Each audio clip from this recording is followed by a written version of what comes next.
Assalamualaikum warahmatullahi wabarakatuh. Waalaikumsalam warahmatullahi wabarakatuh. Bagaimana kabarnya Bapak Ibu? Apakah sehat? Alhamdulillah sehat Bu. Alhamdulillah ya, walaupun hari sudah sore ya, kita harus tetap semangat ya. Bagaimana? Siap Bu. Siapa yang akan berdoa sekarang? Bu Nining Bu. Saya Bu. Oke, silakan Bu Nining. Baik Bapak dan Ibu, sebelum kita menyimak materi dari Bu Uti, sekarang kita berdoa sesuai dengan keyakinan masing-masing. Berdoa dimulai.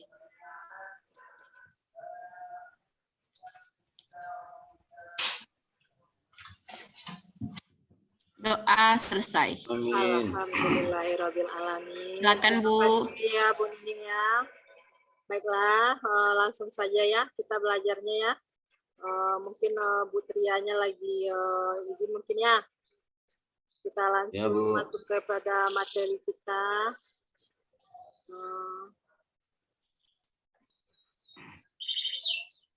Nah, gimana? Apakah ada kelihatan Bapak Ibu?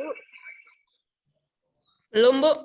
Belum Bu. Nah Sekarang. Udah? Bentar lagi Bu.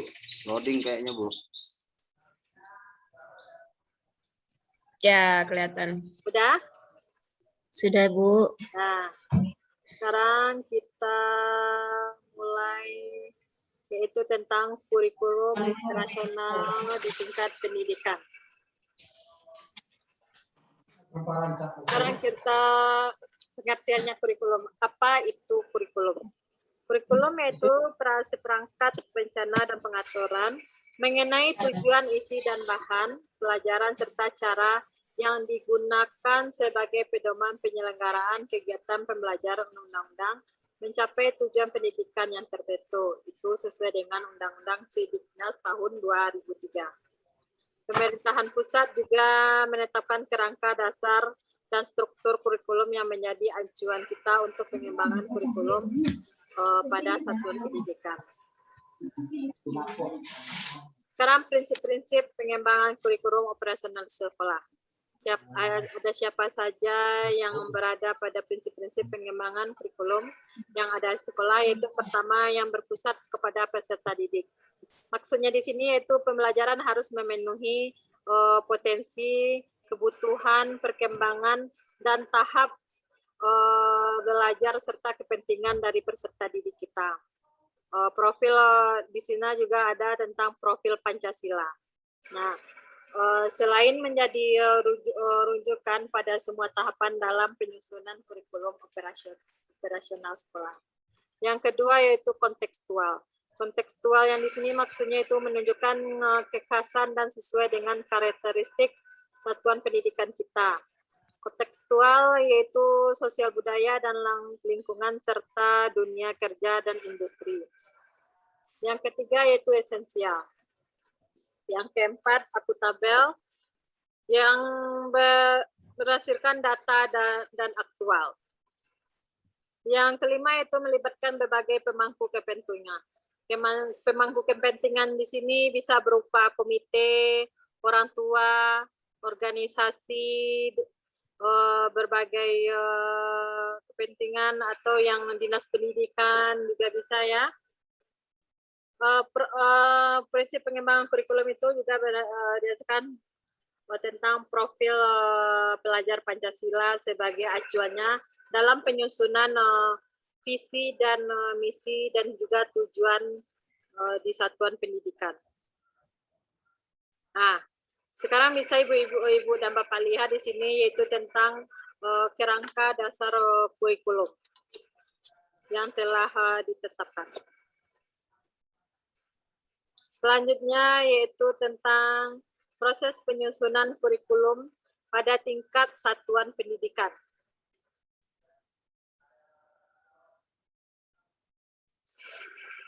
Selanjutnya analisis karakteristik satuan pendidikan.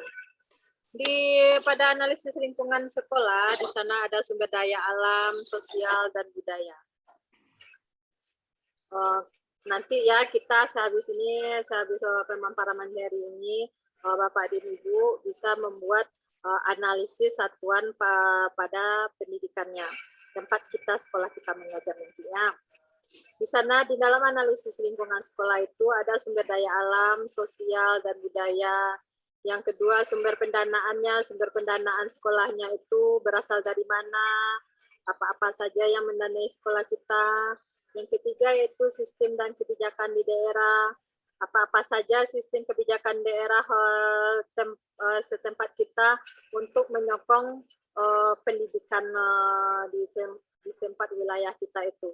Dan kemitraan di sini yaitu mungkin saja apa-apa saja kerjasama sekolah kita dengan kemitraan yang lain, mungkin saja dari bidang kepolisian atau puskesmas, semuanya itu kalau kemitraan itu harus ada MOU-nya ya.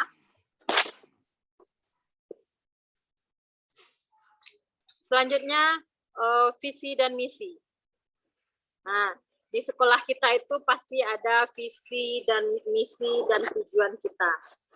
Visi di sini yaitu cita-cita bersama pada masa mendatang dari warga satuan pendidikan yang dirumuskan berdasarkan masukan dari seluruh warga satuan pendidikan. Sedangkan misi yaitu pernyataan bagaimana satuan pendidikan ini mencapai suatu misi. Tujuannya itu gambaran hasil yang akan dicapai dalam kurun waktu tertentu mengacu pada karakteristik satuan pendidikan.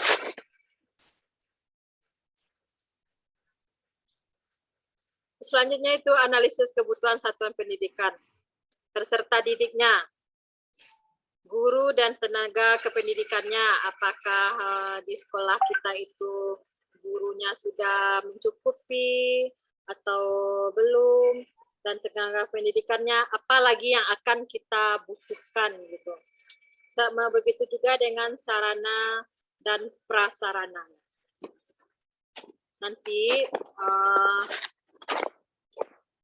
setelah habis ini nanti Bapak Ibu bisa membuat analisis sesuai dengan kebutuhan satuan pendidikan kita nantinya. Mungkin cuman segitu aja materinya ya pada sore hari ini. Bagaimana Bapak dan Ibu? Apakah sudah paham? Sedikit, Bu. Ya, Pak. Terkait sumber pendanaan itu berarti bukan hanya berasal dari dana BOS ya, Bu ya? Ya, mungkin bisa juga dari infak sekolah atau swadaya masyarakat atau sumbang-sumbangan dari masyarakat setempat. Itu bisa juga dimasukkan dalam sumber pendanaan. Bu, terima kasih. Nah,